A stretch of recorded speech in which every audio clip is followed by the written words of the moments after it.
Welcome back friend and good morning to all of you. આજના લેક્ચરની અંદર આપણે ચર્ચા કરીશું ચેપ્ટર 2 વિશે, એટલે કે સંચાલનના સિદ્ધાંતો વિશે. અને પાછળના લેક્ચર એટલે કે આપણે લાસ્ટ લેક્ચરમાં જોયું હતું સંચાલનના સિદ્ધાંતોના સ્વરૂપ તેમજ તેના અર્થ વિશે. પરંતુ એ લેક્ચરની અંદર આપણે ચેપ્ટર વાઇઝ વેઇટેજની મારે વાત કરતાં ભૂલાઈ ગઈ હતી કે ચેપ્ટર 2ની જો વાત કરવામાં આવે તો તમારી બોર્ડની એક્ઝામિનેશનની અંદર આ ચેપ્ટરમાંથી 6 માર્ક્સનું પૂછાઈ શકે. તો આપણને અહીંયા એક વસ્તુ ક્લિયર થાય કે મોટાભાગના ચેપ્ટર 8 કે 9 માર્ક્સના પણ પૂછાતા હોય, પરંતુ આ ચેપ્ટરની જ્યાં સુધી વાત છે તો આ ચેપ્ટરનું 6 માર્ક્સનું પૂછાઈ શકે ચેપ્ટર વાઇઝ. અને સેક્શન વાઇઝ વેઇટેજ આ ચેપ્ટરની વાત કરવામાં આવે મિત્રો તો 6 માર્ક્સનું જે પૂછાય એમાંથી એ વિભાગમાં એક પ્રશ્ન હોઈ શકે આ ચેપ્ટરમાંથી. એના પછી બી વિભાગ, તો બી વિભાગની અંદર કોઈ પણ પ્રશ્ન પૂછાવાની શક્યતા નથી. એના પછી સી વિભાગ એટલે કે ટૂંકમાં ઉત્તર આપો, એનો પણ એક પ્રશ્ન પૂછાઈ શકે. અને ડી વિભાગ, એમાંથી એક પ્રશ્ન પૂછાઈ શકે. અને ઈ વિભાગમાં કોઈ પ્રશ્ન પૂછાઈ શકે એવી કોઈ શક્યતા નથી. તો અહીંયા આપણે એક વસ્તુ થાય કે ડી વિભાગ એટલે કે 3 માર્ક્સ અહીંયા પૂછાઈ શકે, સી 2 માર્ક્સનો એક પ્રશ્ન એટલે કે 2 માર્ક્સ અહીંયા, અને 1 માર્ક્સ વિભાગ એમાં એમસીક્યુ. તો આપણે અહીંયા ક્લિયર થઈ ગયું 1 + 2 + 3 = 6, એટલે કે 6 માર્ક્સ આ ચેપ્ટરમાંથી પૂછાઈ શકે. હવે આગળ જોઈશું આગળનો પ્રશ્ન, એટલે કે સંચાલનના સિદ્ધાંતોનું મહત્વ. સંચાલનના સિદ્ધાંતોનું મહત્વ સમજાવો. તો અલગ અલગ સંચાલનના સિદ્ધાંતો જે મહત્વ આપેલા એની અંદર મુદ્દાઓની વાત કરવામાં તો સૌથી પહેલાં સંચાલકીય કાર્યક્ષમતામાં વધારો. સંચાલકીય કાર્યક્ષમતામાં વધારો એટલે કે જો સંચાલનના સિદ્ધાંતોનું પાલન કરવામાં આવે તો કાર્યક્ષમતામાં વધારો થઈ શકે છે. સંચાલનના સિદ્ધાંતો સંચાલકોને વિવિધ પ્રકારની પરિસ્થિતિમાં કેવી રીતે કાર્ય કરવું તે માટે માર્ગદર્શન પૂરું પાડે છે. એટલે કે જે પણ સંચાલનના સિદ્ધાંતો એ સંચાલકોને માર્ગદર્શન પૂરું પાડશે કે કોઈ પણ પરિસ્થિતિ હોય એની અંદર આપણે કેવી રીતે કાર્યને કરીશું, જેના દ્વારા ધંધાકીય એકમની કાર્ય પદ્ધતિમાં સુધારો આવે છે અને તેનાથી સંચાલકીય કાર્યક્ષમતામાં પણ વધારો થતો જોવા મળે છે. એટલે કે સંચાલનના સિદ્ધાંતો માર્ગદર્શન આપે જેનાથી ધંધાકીય એકમની કાર્ય પદ્ધતિ તો સુધરે, સાથે સાથે કાર્યક્ષમતામાં પણ વધારો થાય છે. એના પછી આગળ બીજું મહત્વ જોઈશું તો સંસાધનોના મહત્તમ ઉપયોગ અને અસરકારક વહીવટ. એટલે કે મિત્રો સંચાલનના સિદ્ધાંતો દ્વારા કોઈ પણ સંસાધન હોય, સંસાધન એટલે કે માનવ સંસાધન પણ હોય, ભૌતિક સંસાધનો હોય, તો એનો મહત્તમ એટલે કે આપણે વધુમાં વધુ ઉપયોગ કરી શકીએ છીએ. અને અસરકારક એટલે કે સારો વહીવટ પણ કરી શકીએ છીએ. ધંધાકીય એકમમાં પ્રાપ્ત થતા માનવ અને ભૌતિક સંસાધનો મોટે ભાગે મર્યાદિત હોય છે. મર્યાદિત એટલે કે માનવ સંસાધનો અને ભૌતિક સંસાધનો વધારે હોતા નથી. તેનો ઇષ્ટતમ ઉપયોગ કરવો અનિવાર્ય છે. ઇષ્ટતમ એટલે કે મહત્તમ ઉપયોગ કરવો અનિવાર્ય છે. તો હું તમને એક ઉદાહરણ આપું મિત્રો કે કોઈ પણ ધંધાકીય એકમો એની અંદર માનવ સંસાધનો પણ કામ કરે. માનવ સંસાધનો એટલે કે જે માનવો કામ કરે એની વાત કરવામાં આવે. અને જે પણ માનવો કામ કરતા હોય એ મર્યાદિત હોય આપણી પાસે, આપણે વધારે રાખી શકીએ, પણ આપણે ખબર છે કે વધારે માણસો રાખવાથી આપણે પગાર પણ વધારે ચૂકવવો પડે. તો આપણે ઓછા માણસો રાખવી અને એ માણસો પાસેથી ઇષ્ટતમ એનો ઉપયોગ કરીશું, એટલે કે વધુમાં વધુ એનો ઉપયોગ થાય એવો પ્રયત્ન કરવામાં આવે. ઇષ્ટતમનો અર્થ એવો થાય છે કે સંસાધનોનો સંચાલનના સિદ્ધાંતો દ્વારા એવી રીતે ઉપયોગ કરવો કે જેથી ઓછામાં ઓછા ખર્ચે વધુમાં વધુ લાભ મેળવી શકાય છે. તો અહીંયા આપણે જોયું કે ખર્ચો આપણને ઓછો થાય અને લાભ એનો સામે કેવો મળે, વધુમાં વધુ લાભ મળે. તો અહીંયા આપણે અલગ અલગ બે મહત્વ પહેલાં જોયું કે કાર્યક્ષમતામાં વધારો થાય, સંસાધનોનો મહત્તમ અને અસરકારક વહીવટ. એના પછી આગળ જોઈશું વૈજ્ઞાનિક અને તાર્કિક નિર્ણયો માટે મદદરૂપ. વૈજ્ઞાનિક અને તાર્કિક નિર્ણયો માટે મદદરૂપ. તો નિર્ણયો હંમેશા હકીકત આધારિત, વૈચારિક રીતે લેવાયેલા અને હેતુને સંગત અને ન્યાયી હોવા જોઈએ. 3 વસ્તુ યાદ રાખવાની કે મિત્રો આપણે કોઈ પણ નિર્ણય લેતા હોય તો હકીકત પણ ધ્યાનમાં લેવી પડે કે આ નિર્ણયથી શું ઘટના બનશે, તો એના માટે જે પણ કોઈ પહેલાં સાચી હકીકત ઘટના બની હોય તો એના આધારે આપણે નિર્ણયો લેવા જોઈએ. વૈચારિક રીતે એટલે કે વિચારીને નિર્ણયો લેવામાં આવે અને આપણો જે હેતુ હોય ધંધાકીય એકમનો એને સુસંગત અને એને ન્યાયી હોય એવા નિર્ણયો લેવા જોઈએ. તે ઉપરાંત નિર્ણયો સમયસર, વાસ્તવિકતાપૂર્ણ અને અસરકારક હોવા જોઈએ. એટલે કે તમે કોઈ પણ નિર્ણય લઈ સમયસર લેવું પડે. ઉદાહરણ તરીકે તમે સમજો કે 12મા ધોરણની બોર્ડની પરીક્ષા આપશો માર્ચ 2021માં, તો આપણને ખબર છે કે માર્ચ 2021માં આપણે ધોરણ 12 માટે પરીક્ષા આપવું એની તૈયારી આપણે અત્યારથી ચાલુ કરી દેવી જોઈએ. દિવાળીની રાહ જોવી જોઈએ અને અત્યારથી તમારે નિર્ણય કરી અને બોર્ડની એક્ઝામ માટેની તૈયારી તમારે ચાલુ કરી જ દેવી જોઈએ. એટલે કે સમયસર કોઈ પણ નિર્ણય લઈ લેવો પડે. વાસ્તવિકતાપૂર્ણ એટલે કે એમાં કંઈક વાસ્તવિકતા હોવી જોઈએ અને અસરકારક એટલે કે એનું કંઈક રિઝલ્ટ, ચોખ્ખું રિઝલ્ટ મળવું જોઈએ, ચોખ્ખું પરિણામ મળવું જોઈએ. તે સંચાલનના સિદ્ધાંતો સંચાલકોને યોગ્ય નિર્ણય લેવા માટે ચાવીરૂપ ભૂમિકા પૂરી પાડે છે. તો અહીંયા એક મહત્ત્વનો મુદ્દો કહી શકાય કે સંચાલનના જે સિદ્ધાંતો હોય એ સંચાલકોને યોગ્ય નિર્ણય લેવા માટે એક ચાવીરૂપ ભૂમિકા એટલે કે એક મહત્ત્વની ભૂમિકા પૂરી પાડે અને સંચાલનના સિદ્ધાંતોના ઉપયોગ દ્વારા પક્ષપાત કે પૂર્વગ્રહ વગર યોગ્ય નિર્ણયો સમયસર લઈ શકાય છે. મિત્રો, પક્ષપાત કે પૂર્વગ્રહ એટલે કે કોઈ પણ વ્યક્તિ કોઈ પણનો પક્ષ લઈ શકે નહીં. એટલે કે તટસ્થ રીતે તમે કોઈ પણ નિર્ણયો લઈ શકો છો જો સંચાલનના સિદ્ધાંતોનો ઉપયોગ કરવામાં આવે તો અહીંયા આપણે અલગ અલગ 3 મહત્ત્વ જોઈ લીધા સંચાલનના. એના પછી આગળ જોઈશું કે બદલાતા જતા ધંધાકીય પર્યાવરણને પહોંચી વળવા. તો સામાન્ય રીતે સંચાલનના સિદ્ધાંતો એ સામાન્ય માર્ગદર્શિકા રૂપે હોય છે. એટલે કે જે પણ સંચાલનના સિદ્ધાંતો છે મિત્રો, આ સિદ્ધાંતો શું કહેવાય? એક સિદ્ધાંતો એ માર્ગદર્શિકા જ છે. માર્ગદર્શિકા એટલે કે આપણને માર્ગદર્શન પૂરું પાડે. પરંતુ જો પરિસ્થિતિ બદલાતી જતી હોય તો બદલાતી ધંધાકીય પર્યાવરણને પહોંચી વળવા માટે સંચાલનના સિદ્ધાંતોની જરૂરિયાત રહે. એટલે કે જો પરિસ્થિતિ બદલાય તો ધંધાનું પર્યાવરણ પણ બદલાય, પરિસ્થિતિ બદલાય તો એ પરિસ્થિતિને પહોંચી વળવા માટે સંચાલનના સિદ્ધાંતોની જરૂરિયાત રહે છે. સામાજિક જવાબદારી અદા કરવા માટે તો ધંધો એ સમાજનું અવિભાજ્ય અંગ છે. તો મિત્રો, આપણને ખબર છે કે કોઈ પણ ધંધાકીય એકમ હોય આ ધંધો સમાજ માટે જ કરવામાં આવે, સમાજ દ્વારા જ આ ધંધો કરવામાં આવે. માટે ધંધો એ સમાજનું અવિભાજ્ય એટલે કે એને ક્યારેય સમાજથી અલગ પાડી શકાતું નથી. અને નફાને ધંધાનો એક ધ્યેય ગણવામાં આવે, પરંતુ નફો એ જ એકમાત્ર ધંધાનું ધ્યેય હોતું નથી. સમાજનો વિકાસ, ઉન્નતિ એ પણ ધંધાકીય એકમના ધ્યેયો હોય અને સંચાલનના સિદ્ધાંતોના અસરકારક અમલ દ્વારા ધંધાકીય એકમ સરળતાથી સામાજિક જવાબદારીનું લક્ષ્ય પણ સિદ્ધ કરી શકે છે.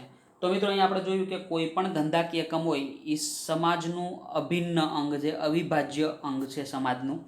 તો અહીંયા કોઈ પણ ધંધાકીય એકમનો ઉદ્દેશ જે હોય એ માત્ર નફાનો ના હોય, પરંતુ નફાની સાથે સાથે સમાજનો વિકાસ કરવો, સમાજની ઉન્નતિ થાય એ પણ ધંધાકીય એકમનો અહીંયા ધ્યેય એટલે કે હેતુ હોય. અને સિદ્ધાંતોનો અસરકારક અમલ કરી અને ધંધાકીય એકમ સરળતાથી સામાજિક જવાબદારીનું લક્ષ્ય પણ સિદ્ધ કરી શકે છે. તો અહીંયા આપણે અલગ અલગ 4 પોઈન્ટો જોઈ લીધા મહત્ત્વના. અને એના પછી સંશોધન, તાલીમ અને વિકાસ માટે ઉપયોગી. તો સંચાલનોના સિદ્ધાંતોનો ઉપયોગ સંશોધન માટે પણ થાય, કોઈને તાલીમ આપવા માટે પણ થાય અને વિકાસ માટે પણ ઉપયોગી છે. એટલે કે સંચાલનના સિદ્ધાંતો એ સંચાલન વિચારધારાનો મુખ્ય ભાગ છે. સંચાલનના સિદ્ધાંતોના ઉપયોગ દ્વારા જ તાલીમ, શિક્ષણ અને વિકાસનું કાર્ય શક્ય બને. જેમ કે હવે વિવિધ ધંધાકીય એકમોમાં નિમણૂક માટે અભિરુચિ કસોટી લેવામાં આવે. અભિરુચિ એટલે કે મિત્રો જે કહેવાય કે એક સામાન્ય નોલેજની એક પરીક્ષા લેવામાં આવે અને સંચાલનના સિદ્ધાંતોના અમલ દ્વારા તેનો ઉપયોગ કરી યોગ્ય કર્મચારીની નિમણૂક પણ કરવામાં આવે છે. તો અહીંયા જોયું કે અભિરુચિની કસોટી એટલે કે એક એવી પરીક્ષા હોય કે જેની અંદર તમારે બુદ્ધિ અથવા તો મગજનો ઉપયોગ કરી અને આ પરીક્ષા આપવાની હોય અને જેની અંદર તમે વિષયો પણ સાંભળ્યા હશે કે રિઝનિંગ સબ્જેક્ટ જેવા સબ્જેક્ટના વિષયો અહીંયા પૂછાઈ શકે, એની પરીક્ષા લઈ શકે, જેને કહેવાય અભિરુચિની કસોટી. તો એના દ્વારા શું થાય કે તમે સારા કર્મચારીની, યોગ્ય કર્મચારીની નિમણૂક કરી શકો છો. અને છેલ્લે જોઈશું શિસ્તતા જાળવવા. તો સંચાલનના સિદ્ધાંતો ધંધાકીય એકમના કાર્યમાં કર્મચારીઓને શિસ્તતાબદ્ધ કામ કરાવે છે. શિસ્તતાબદ્ધ એટલે કે સારી રીતે કામ કરવું, અને કોઈ પણ ધંધાકીય એકમ હોય તો એની અંદર એકતા જળવાઈ રહે, જેના માટે સંચાલનના સિદ્ધાંતો જરૂરી છે, જેથી અંકુશ અને શિસ્ત જળવાય તથા ઔદ્યોગિક શાંતિનું વાતાવરણ જોવા મળે. ઔદ્યોગિક શાંતિ એટલે આપણે જોયું હતું કે બધા એકતા સાથે કામ કરે, એટલે કે બધા એક રહી અને કામ કરે. અંદરના જે ઝઘડા હોય એ સંચાલનના સિદ્ધાંતો દ્વારા ઓછા કરી શકાય છે. તો અહીંયા જોયું આપણે સંચાલનના સિદ્ધાંતોનું મહત્ત્વ, જેની અંદર આ પોઈન્ટની આપણે કોઈ જરૂર નથી, અહીંયા સુધી યાદ રાખીશું. અને આ જે પીડીએફ છે ચેપ્ટર 2 માટેની, આ પીડીએફ હું પોકેટ સ્ટડી એપ અથવા તો જે સ્કૂલની એપ્લિકેશન છે એની અંદર અપલોડ કરી દઈશ, અને ત્યાંથી તમે ડાઉનલોડ કરી શકશો. આજે અથવા તો કાલ 1-2 દિવસમાં આ પીડીએફ તમને મળી જશે. તો સૌથી પહેલાં આપણે અહીંયા ફરીવાર એકવાર જોઈશું કે સંચાલનના સિદ્ધાંતોનું મહત્ત્વ. તો કાર્યક્ષમતામાં વધારો કરવો, સંસાધનોનો મહત્તમ ઉપયોગ અને અસરકારક વહીવટ. એની અંદર આપણે જોયું કે માનવ સંસાધનો, ભૌતિક સંસાધનો મર્યાદિત હોય તો એનો મહત્તમ ઉપયોગ કરવો જરૂરી. અને આ સિદ્ધાંતો એવી રીતે ઉપયોગ કરે કે ઓછામાં ઓછા ખર્ચે આપણને વધુમાં વધુ લાભ મેળવી શકાય. એના પછી વૈજ્ઞાનિક તાર્કિક નિર્ણયો માટે મદદરૂપ, બદલાતા જતા ધંધાકીય પર્યાવરણને પહોંચી વળવા, સામાજિક જવાબદારી અદા કરવી. તો આપણે જોયું હતું કે મિત્રો સમાજનો જ એક ભાગ છે ધંધો, એ અને અવિભાજ્ય અંગ કહેવામાં આવે ધંધા અને સમાજનું. ધંધાનો એક જ ધ્યેય નથી કે માત્ર નફો કરવો, પણ ધંધાના બીજા ધ્યેયની વાત કરવામાં આવે તો સમાજનો વિકાસ અને ઉન્નતિ એ પણ ધંધાકીય એકમના ધ્યેય છે. અને સંચાલનના સિદ્ધાંતોના અસરકારક અમલ દ્વારા ધંધાકીય એકમ સરળતાથી સામાજિક જવાબદારીનું લક્ષ્ય સિદ્ધ કરી શકે છે. અને સંશોધન, તાલીમ, વિકાસ માટે પણ ઉપયોગી, અને શિસ્તતા જાળવવા માટે પણ ઉપયોગી. શિસ્તતા એટલે કે બધાય કર્મચારીઓ એકજૂટ રહી અને કામ કરે, એક સાથે રહી અને કામ કરે, તેથી એ લોકોની વચ્ચે અંકુશ અને શિસ્ત જળવાય અને ઔદ્યોગિક શાંતિનું વાતાવરણ જોવા મળે છે. એના પછી અહીંયા એક અલગથી પોઈન્ટ તમને સમજાવી પણ દઉં તેમ છતાં, કે સંચાલનના સિદ્ધાંતોને અમલમાં મૂકતી વખતે ધ્યાનમાં રાખવાની બાબતો. તો આપણે યાદ રાખવું જોઈએ કે સિદ્ધાંતો સર્વવ્યાપી, ગતિશીલ, જડ નથી પરંતુ પરિવર્તનશીલ, અનુભવોનો નિચોડ અને સફળતાનો મુખ્ય આધાર માનવ સ્વભાવ પર રહેલો, જે આપણે સ્વરૂપની અંદર ભણી ગયેલા, એ જ અહીંયા યાદ રાખવાના માત્ર પોઈન્ટો. તો આજના લેક્ચરની અંદર આપણે અત્યારે શરૂઆતમાં જોઈ લીધું સંચાલનના સિદ્ધાંતોનું મહત્ત્વ, અને હવે આપણે જોઈશું કંઈક નવી જે જુદી જુદી સંચાલનની વિચારધારાઓ વિશે અહીંયા ચર્ચા કરીશું. પરંતુ મિત્રો, હું તમને અહીંયા 2 મિનિટનો સમયગાળો આપું કે આ સમયની અંદર તમે લોકો જે આપણું સંચાલનનું મહત્ત્વ એના વિશે ચર્ચા કરી લો.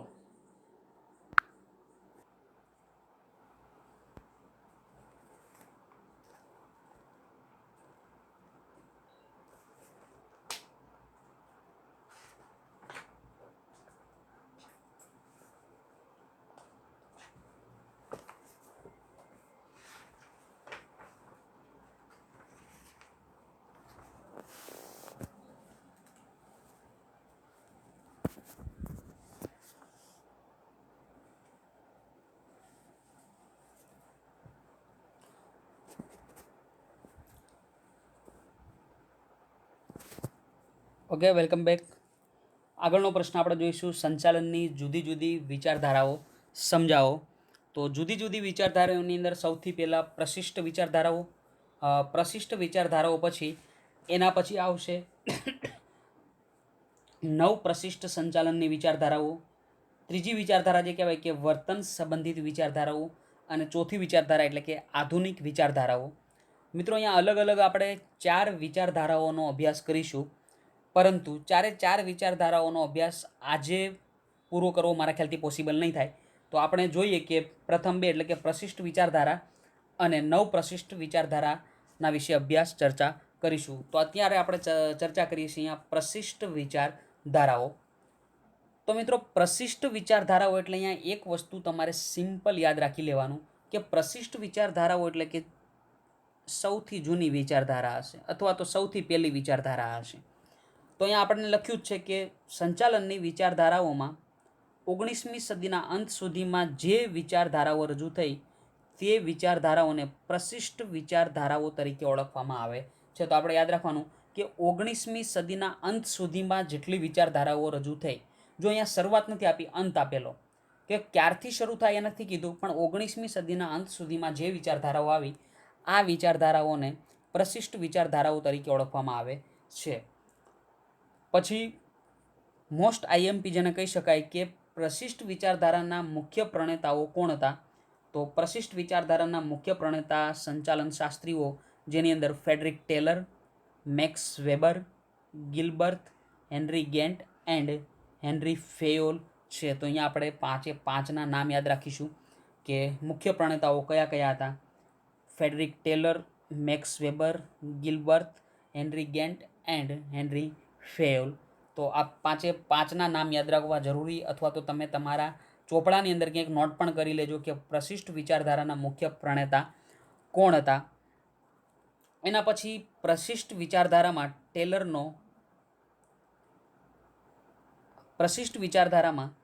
ટેલરનો ફાળો ખૂબ જ મહત્વનો છે. તો અહીંયા આપણે જોયું કે ફેડરિક ટેલર પણ એક એના પ્રણેતા હતા. તો આ બધાય અલગ અલગ સંચાલન શાસ્ત્રીઓમાં સૌથી વધારે ફાળો કોનો હતો, તો આપણે યાદ રાખીશું ફેડરિક ટેલરનો. ફેડરિક ટેલરે વૈજ્ઞાનિક સંચાલનના સિદ્ધાંતો સંચાલન વિચારધારામાં આજે પણ પ્રસ્તુત છે. તો આગળ આપણે ભણીશું કે વૈજ્ઞાનિક સંચાલનના સિદ્ધાંતો જે ફેડરિક ટેલરે આપેલા, એનો પણ આપણે થોડો અભ્યાસ કરીશું. તો અહીંયા આપણે એ પણ યાદ રાખવું પડશે મિત્રો કે વૈજ્ઞાનિક સંચાલનના સિદ્ધાંતો કોણે રજૂ કરેલા, યાદ રાખવું પડશે ફેડરિક ટેલરે. તો એક એક લાઇનમાં અહીંયા એક એક મહત્ત્વના જે પોઈન્ટો આવતા જાય છે, બધાય પોઈન્ટોને યાદ રાખવા જરૂરી, એક વાક્ય જવાબમાં પૂછી શકે. એના પછી વૈજ્ઞાનિક સંચાલનની અભિગમ રૂઢિગત પદ્ધતિઓને બદલે સમય અને ગતિના નિરીક્ષણ દ્વારા વૈજ્ઞાનિક રીતે રજૂ થયેલા સિદ્ધાંતોને અપનાવવાની તરફેણ કરે છે. તો મિત્રો જે પણ અહીંયા વૈજ્ઞાનિક સંચાલનના સિદ્ધાંતો આપેલા, એનો અભિગમ શું છે કે રૂઢિગત પદ્ધતિ એટલે કે જૂની પદ્ધતિ. તો જૂની પદ્ધતિના બદલે સમય અને ગતિના નિરીક્ષણ દ્વારા, એટલે કે આપણને ખબર છે આજે જેમ સમય બદલાય તો આપણે જૂની એટલે કે રૂઢિગત પદ્ધતિઓનો ઉપયોગ બંધ કરી અને હવે આપણે વૈજ્ઞાનિક રીતે નવા રજૂ થયેલા સિદ્ધાંતોને અપનાવવા જોઈએ, એવું વૈજ્ઞાનિક સંચાલનના સિદ્ધાંતો અભિગમ કરે છે. વૈજ્ઞાનિક સંચાલનના સિદ્ધાંતોનું મુખ્ય પ્રદાન વ્યવસ્થા તંત્રમાં વિશિષ્ટીકરણ લાવવું, ઉત્તેજક વેતન પ્રથા, જવાબદારી અને કાર્યની વૈજ્ઞાનિક રીતે વહેંચણી બાબતે રહેલું છે. તો અહીંયા આપણે યાદ રાખીશું કે વૈજ્ઞાનિક સંચાલનના જે સિદ્ધાંતો છે એનું અહીંયા મુખ્ય પ્રદાન જુઓ તો વિશિષ્ટીકરણ લાવવું. વિશિષ્ટીકરણ મેં તમને મિત્રો લાસ્ટ લેક્ચરમાં સમજાવેલું કે 3 અલગ અલગ બેટ્સમેનની વાત કરેલી, રોહિત શર્મા, હાર્દિક પંડ્યા અને બુમરાહ. તો અહીંયા કામની વહેંચણી કરવામાં આવી, વૈજ્ઞાનિક રીતે કાર્યની વહેંચણી કરી આપણે, જેનાથી શું થાય કે જે વ્યક્તિ જે કાર્ય કરે એમાં એનું વિશિષ્ટીકરણ આવી જાય. એના પછી ઉત્તેજક વેતન પ્રથા. ઉત્તેજક એટલે કે સારી વેતન પ્રથા, ઊંચું વેતન આપવું, અને જવાબદારી એટલે કે એને કંઈક જવાબદારી, કોઈ કાર્ય પણ સારું આપવું. પ્રશિષ્ટ વિચારધારામાં હેનરી ફેયોલનું પ્રદાન પણ નોંધપાત્ર રહ્યું છે. તો ફરીવાર અહીંયા આપણે યાદ રાખીશું કે હેનરી ફેયોલનું પ્રદાન પણ નોંધપાત્ર, પણ સૌથી વધારે જો કોઈનો મહત્વનો ફાળો હોય તો યાદ રાખીશું ફેડરિક ટેલરનો. તેમણે સંચાલનના સામાન્ય સિદ્ધાંતો આપી સંચાલન વિચારમાં મહત્વનું યોગદાન આપ્યું છે. તો અહીંયા પણ એક વસ્તુ થાય કે સંચાલનના જે પણ સામાન્ય સિદ્ધાંતો આપ્યા અને સંચાલન વિચારધારામાં મહત્વનું યોગદાન આપનાર કોણ હતા, હેનરી ફેયોલ. તેમણે ધંધાકીય એકમમાં વિવિધ કાર્યોની સપાટી નક્કી કરી અને કાર્યોની મર્યાદા નક્કી કરવાનો પણ પ્રયત્ન કર્યો. તો અહીં આપણે હેનરી ફેયોલે શું શું આપેલોની વસ્તુ એના વિશે ચર્ચા કરીએ કે સિદ્ધાંતો આપેલા સામાન્ય, અને જેમાં સંચાલન વિચારધારામાં એક મહત્વનું યોગદાન રહ્યું તેમનું. આ સિવાય વિવિધ કાર્યોની સપાટી નક્કી કરી. તો આપણે પાછળના લેક્ચરોની અંદર પણ જોયું હતું કે અલગ અલગ 3 સપાટી અને દરેક કાર્યોની કંઈક મર્યાદા પણ નક્કી કરેલી. જુદા જુદા સ્તરે સંચાલકીય ફરજો બજાવવા માટે સંચાલનના સાર્વત્રિક સિદ્ધાંતો માર્ગદર્શિકા રૂપે આપ્યા. એટલે કે જે પણ સંચાલકીય ફરજો હોય એના માટે અહીંયા સંચાલનના એક સાર્વત્રિક સિદ્ધાંતો માર્ગદર્શન સ્વરૂપે એમણે આપેલા. અને આ સિવાય પ્રશિષ્ટ વિચારધારામાં મેક્સ વેબરના અમલદારી શાહીના વિચારનું પણ પ્રદાન રહેલું છે. અને 19મી સદીના અંત સુધીમાં ઔદ્યોગિક ક્રાંતિને પરિણામે ધંધાકીય એકમોનું સ્વરૂપ અને કદ શું થયા, બદલાવવા લાગેલા. તો મિત્રો અહીંયા આપણે ત્રીજું નામ યાદ રાખીશું, મેક્સ વેબરનું પણ અમલદારશાહીનું વિચાર પણ પ્રદાન રહેલું છે. તો હવે તમને પૂછે કે અમલદારશાહીનો જે વિચાર હતો એ કોનું પ્રદાન માનવામાં આવે તો આપણે યાદ રાખીશું મેક્સ વેબર. અને છેલ્લે જોઈશું કે પરિણામે પ્રશિષ્ટ વિચારધારાની કેટલીક મર્યાદાને લીધે તેમાં ફેરફાર કરવાની આવશ્યકતા ઊભી થઈ. તો જે આ સૌથી જૂની વિચારધારા 19મી સદીના અંત સુધીમાં જેટલી પણ વિચારધારા એટલે કે પ્રશિષ્ટ વિચારધારા એની કેટલીક મર્યાદા હતી, કેટલીક ખામીઓ હતી, જેના કારણે એમાં ફેરફાર કરવાની આવશ્યકતા ઊભી થઈ. અને તેની અંદર મર્યાદાઓમાં જોઈએ તો મુખ્યત્વે પ્રશિષ્ટ વિચારધારાની અંદર મહત્ત્વ નાણાકીય ઉત્તેજનને આપવામાં આવે છે. એટલે કે પ્રશિષ્ટ વિચારધારામાં સૌથી વધારે જો કોઈ મહત્ત્વ આપવામાં આવે તો એ નાણાંને મહત્ત્વ આપવામાં આવે. માનવીય અભિગમને ઓછું મહત્ત્વ તથા અવૈધિક સંબંધોની અહીંયા અવગણના મુખ્ય છે. એટલે કે મિત્રો માનવીય અભિગમ એટલે કે કર્મચારીઓને કોઈ મહત્ત્વ આપવામાં આવતું નથી. અવૈધિક સંબંધોની અવગણના એટલે કે કોઈ પણ ધંધાકીય એકમની અંદર જેટલા પણ કર્મચારીઓ હોય એ બધા વચ્ચેના જે સંબંધો હોય, સારા સંબંધો, એની પણ અહીંયા અવગણના કરવામાં આવે. એટલે કે ધંધાકીય એકમનો માલિક અને એના કર્મચારી વચ્ચેના જે સારા સંબંધો હોય એની પણ અહીંયા કોઈ પણ ધ્યાનમાં રાખવામાં આવતું નથી. એટલે કે કર્મચારીઓનું અહીંયા જે અભિગમ હોય એને પણ ઓછું મહત્ત્વ આપવું અને સાથે સાથે અવૈધિક સંબંધોની પણ અવગણના કરવી. એટલે કે પ્રશિષ્ટ વિચારધારામાં જો સૌથી સારું મહત્ત્વ આપવામાં, વધુ મહત્ત્વમાં આપવામાં આવે તો નાણાંને મહત્ત્વ આપવામાં આવે છે. માનવોને મહત્ત્વ આપવામાં આવતું નથી. એટલા માટે આ એક મર્યાદા થઈ ગઈ કે હવે જેમાં સુધારો અથવા તો ફેરફાર કરવાની આવશ્યકતા એવી ઊભી થાય કે નાણાકીય ઉત્તેજન ઓછું આપવું જોઈએ, એટલે કે નાણાંને ઓછું મહત્ત્વ આપવું જોઈએ, અને કર્મચારીઓ એટલે કે માનવીય અભિગમને વધારે મહત્ત્વ આપવું જોઈએ. તો અહીંયા આપણે ચર્ચા કરી આજે સંચાલનની જુદી જુદી વિચારધારાઓમાં પ્રશિષ્ટ વિચારધારાઓ વિશે. એના પછી આપણે જોઈશું નવ પ્રશિષ્ટ વિચારધારાઓ. તો નવ પ્રશિષ્ટ વિચારધારાઓ વિશે આપણે ચર્ચા કરીશું મિત્રો. કે પ્રશિષ્ટ વિચારધારા એવી હતી કે જે 19મી સદીના અંત સુધીમાં આવી હતી. અને એના પછી જે પણ વિચારધારાઓ આવી આપણે માની શકીએ કે નવ પ્રશિષ્ટ વિચારધારાઓ. તો સંચાલનની પ્રશિષ્ટ વિચારધારાની ખામીઓને દૂર કરવા માટે કેટલાક સંચાલન શાસ્ત્રીઓએ તેમાં સુધારા કરી નવા અભિગમો પ્રસ્થાપિત કર્યા, જેને નવ પ્રશિષ્ટ વિચારધારા તરીકે ઓળખવામાં આવે છે.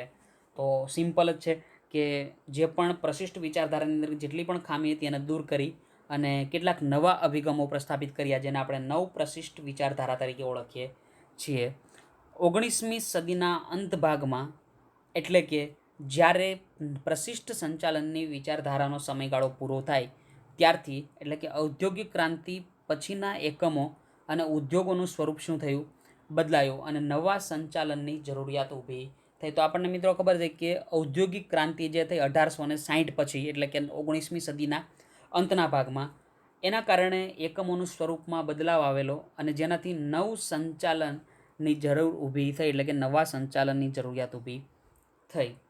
20મી સદીની શરૂઆતમાં 19મી સદી અહીંયા પૂરી થઈ ગઈ અને 20મી સદીની શરૂઆતમાં ઓસ્ટ્રેલિયન ઔદ્યોગિક મનોવિજ્ઞાન, મિત્રો અહીંયા અંડરલાઇન ખાસ કરજો કે ઓસ્ટ્રેલિયન ઔદ્યોગિક મનોવિજ્ઞાન છે તો એલ્ટન મેયોના હોર્થોને આ વર્તનવાદી વિચારધારાને જન્મ આપ્યો. એટલે કે નવ પ્રશિષ્ટ સંચાલનની વિચારધારાને કયા સંચાલન શાસ્ત્રીએ જન્મ આપેલો? તો યાદ રાખીશું આપણે એલ્ટન મેયોના હોર્થોને. તેથી એલ્ટન મેયોને નવ પ્રશિષ્ટ વિચારધારાના પ્રણેતા કહે છે. આપણે જોયું હતું પ્રશિષ્ટ વિચારધારાની અંદર અલગ અલગ એના પ્રણેતાઓ હતા, જેની અંદર વાત કરવામાં આવે મિત્રો તો આપણે અલગ અલગ નામ જોયા હતા કે Frederick Taylor, Max Weber, Gilbert, Henry Gantt and Henry Fayol. જેમાં સૌથી વધારે મહત્ત્વનો જો કોઈ ફાળો હોય તો એ ફ્રેડરિક ટેલરનો. એવી જ રીતે નવ પ્રશિષ્ટની અંદર જો કોઈ પ્રણેતા કહેવાય અથવા તો જો સારો કોઈ ફાળો હોય તો એ એલ્ટન મેયોનો. એના પછી આપણે જોઈશું નવ પ્રશિષ્ટ વિચારધારા સંચાલન અંગે વર્તમાનલક્ષી અભિગમ અને જૂથ વર્તન પર ભાર મૂકે છે. એટલે કે આ વિચારધારા વર્તમાનલક્ષી અભિગમ એટલે કે જે પણ વસ્તુ કાર્ય ચાલી રહ્યું હોય વર્તમાનની અંદર એને ધ્યાનમાં રાખે, અને જૂથ વર્તન એટલે કે જેટલા પણ કર્મચારીઓ કામ કરે છે એ બધા એક જૂથ થઈને કામ કરે અને જે કહેવાય કે એક સારું વાતાવરણ ધંધાકીય એકમમાં સર્જાય એના ઉપર ભાર મૂકવામાં આવે. પ્રશિષ્ટ વિચારધારાઓને જ આધાર રૂપે રાખી નવ પ્રશિષ્ટ વિચારધારામાં અવૈધિક વ્યવસ્થાતંત્ર, માનવ વર્તન, માનવ સંબંધો અને પ્રેરણા વગેરે તત્વોનો ઉમેરો થયો. તો મિત્રો આપણે જોયું હતું પ્રશિષ્ટ વિચારધારાની મર્યાદાઓની અંદર કે માનવી અભિગમને ઓછું મહત્ત્વમાં આપવામાં આવે, તો આપણે અહીંયા જોયું કે માનવ વર્તન, માનવ સંબંધોને મહત્ત્વ આપીશું. એના પછી આપણે ત્યાં જોયું હતું કે અવૈધિક સંબંધો, તો આપણે અહીંયા અવૈધિક સંબંધોને પણ મહત્ત્વ આપીશું. અને પ્રેરણા, આ બધા તત્વોનો અહીંયા ઉમેરો કરવામાં આવેલો. આ વિચારધારામાં મુખ્યત્વે એલ્ટન મેયો, રેન્સિસ લિકર્ટ, હર્ઝબર્ગ, ક્રિસ આર્ગિરિસ, મેકગ્રોવર અને માસ્લો મુખ્ય યોગદાનકર્તાઓ છે. તો અહીંયા પણ આપણે અલગ અલગ નામ યાદ રાખવા પડશે કે કયા કયા સંચાલન શાસ્ત્રીઓએ નવપ્રશિષ્ટ વિચારધારાની અંદર પોતપોતાનું યોગદાન આપેલું, જેની અંદર આપણે બંનેના નામ જોયા કે પ્રશિષ્ટની અંદર કોણ કોણ હતા. નવપ્રશિષ્ટમાં આ લોકો હતા. નવપ્રશિષ્ટ સંચાલનની વિચારધારાની મુખ્ય પ્રશાખાઓમાં માનવ સંબંધો કે માનવ વર્તનવાદી વિચારધારા, સામાજિક તંત્ર વિચારધારા અને સામાજિક વ્યવસ્થા વિચારધારાનો મુખ્ય રીતે સમાવેશ કરવામાં આવે છે. તો નવપ્રશિષ્ટ સંચાલનની વિચારધારાની અંદર જેટલી પણ એની મુખ્ય પ્રશાખાઓ છે એની અંદર આપણે જોયું હતું કે માનવ સંબંધો અને માનવ વર્તનવાદી વિચારધારા, જેને પ્રશિષ્ટમાં મહત્ત્વ આપવામાં આવતું નહોતું, પરંતુ નવપ્રશિષ્ટની અંદર માનવ સંબંધો તેમજ માનવ વર્તનવાદી વિચારધારાને સમર્થન અને મહત્ત્વ આપવામાં આવે. આ સિવાય સામાજિક તંત્ર વિચારધારા એટલે કે સામાજિક વિચારધારાને પણ મહત્ત્વ આપવામાં આવે. અને છેલ્લે જોયું આપણે કે સામાજિક વ્યવસ્થા વિચારધારા પણ મુખ્ય છે, જેમાં માનવ વર્તનવાદી સુધારા પણ નીચે મુજબ આપેલા, જેને હવે આપણે આગળના લેક્ચરની અંદર કન્ટિન્યુ કરીશું. અને આજનો લેક્ચર આપણે અહીંયા જ પૂરો કરીએ. આવતા લેક્ચરની ચર્ચા આપણે વર્તન સંબંધિત વિચારધારાની સાથે આધુનિક વિચારધારાઓ વિશે પણ ચર્ચા કરીશું મિત્રો. તો આજનું લેક્ચર આપણે અહીંયા રાખીએ. Thank you to all of you.